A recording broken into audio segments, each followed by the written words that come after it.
may 10 years. So gusto ko lang makita yung magiging buhay ko after 10 years sa video na ito. So ngayon nga pala ay ang date is October 9,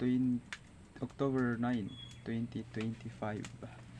2025 po ngayon, no? So after 10 years siguro mga 2035.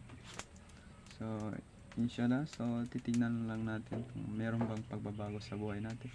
So buhay ko ngayon ito. Yan. Dito po ako sa Kamali. Yan, Kamali. Umuupo lang ako. Nagluluto ako. So see you in 10 years, guys. Pero na lang kung may pagbabago sa 10 years na buhay journey sa YouTube. So nag-YouTube ako ngayon, guys.